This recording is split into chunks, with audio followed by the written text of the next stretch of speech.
Hey everyone, and welcome. Today we're diving into something pretty incredible, a totally new way of getting copper, which, as you know, is a metal we absolutely need for our green future. We're going to break down how it's possible to pull this stuff out of the ground without digging a massive traditional mine. So let's get right into it. And wow, is that demand huge? I mean, think about it. Everything from the electric car you might be driving soon to the wind turbines and solar panels powering our world, it all runs on copper.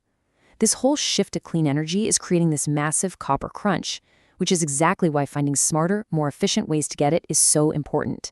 And this process we're about to look at, it could be a huge piece of that puzzle. I mean, that's the big question, isn't it? It's the whole idea behind this game-changing process called in-situ copper recovery, or ISCR for short.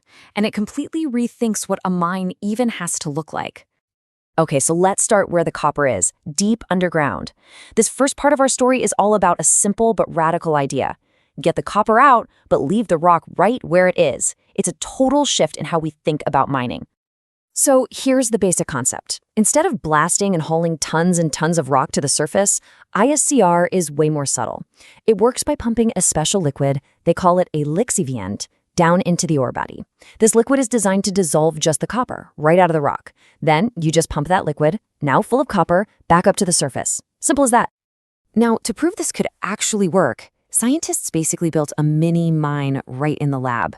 They took real drill core samples, so actual chunks of rock from the ground, totally uncrushed, and loaded them into these special test containers. Then, they just slowly dripped that acidic lixiviant solution through the rock, pretty much exactly how it would work underground. And finally, they collected the liquid that came out the other side to see, how much copper did it manage to grab. And listen, this wasn't some quick experiment. This test ran for 4 solid months. What's really cool is you can see the key moments here. The amount of copper in the liquid shot up and peaked around week 3, which shows it starts working really fast. Then, later on, around week 11, they even tweaked the recipe a bit, adding chloride. Why? Well, it turns out that also helped them recover valuable silver at the same time. Pretty smart. So the big question, did it work? You bet it did. The best sample they tested gave up an incredible 82.2% of its copper. That's huge. It proves that, yeah, with the right chemistry and the right kind of rock, you can absolutely dissolve and pull out most of the copper without ever moving a single stone. Okay, so we've successfully dissolved the copper and pumped this copper-rich liquid to the surface. Great. But now how do we get the metal out of the liquid? Well, that brings us to the next stage, which is basically like a super advanced chemical sorting plant. This stage is called solvent extraction, or SX. And honestly, the best way to think of it is like a chemical magnet. You mix your copper-filled liquid with this other special organic liquid, and that organic liquid is chemically designed to only grab onto copper ions, pulling them right out of the water.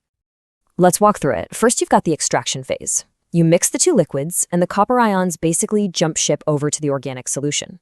Now, the two liquids don't mix, kind of like oil and water, so they separate out really easily. This leaves behind the original liquid, now without its copper, which is called raffinate. Then finally, in the stripping stage, you use a strong acid to pull the copper off the organic solution. And what you're left with is a super pure, super concentrated liquid full of copper called an electrolyte. And this chart right here just shows you how incredibly well that sorting process works. On the left, that's the liquid coming up from the ground, loaded with copper. And on the right, that's the same liquid after it's gone through solvent extraction. Look at that.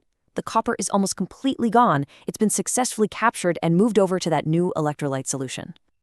And now for the grand finale, the final transformation. We've gone from copper trapped in solid rock to copper dissolved in a liquid, to a super concentrated copper liquid.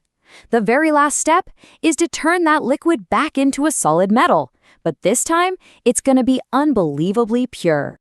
This last bit of magic is called electrowinning, and it's basically industrial-scale electroplating.